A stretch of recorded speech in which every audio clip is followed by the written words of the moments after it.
we went to this thing called Camp Edwards. It was when we were in 6th grade. This was like our first big field trip. This is when everyone would like get hormones. People started masturbating. This is like that time in my life when like kids really started like becoming kids. Yeah. You know what I mean? Like kids started becoming teenagers. Yeah. And I remember we shared a like a cabin. It was just us kids.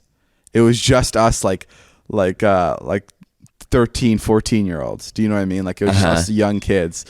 I think maybe we were like even like 12, and everyone was asleep. It was like 2 a.m. and this guy screamed out at one of the top bunks. There were 4 bunks. The bunks they went up 4 stories, and it was just us kids in it. And there were just the bunks in this cabin.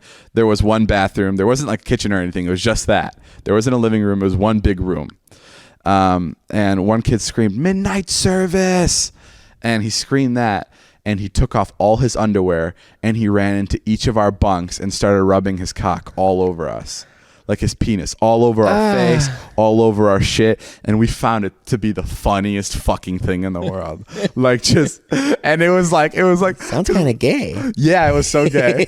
He'd run over to our friends, like he'd run over to like Zach's like bed and start rubbing his cock all over Zach's leg, and we were all laughing and like, haha, fuck you, Zach, fuck you, Zach. And then he'd run over to me, and I'd be like, oh fuck, and then everyone would be laughing at me, and then I'd be like, what the fuck, man? And then he'd run over to someone else, and I'd be like, yeah, Midnight service. it was the best. Yeah, so we used to participate in shit like that.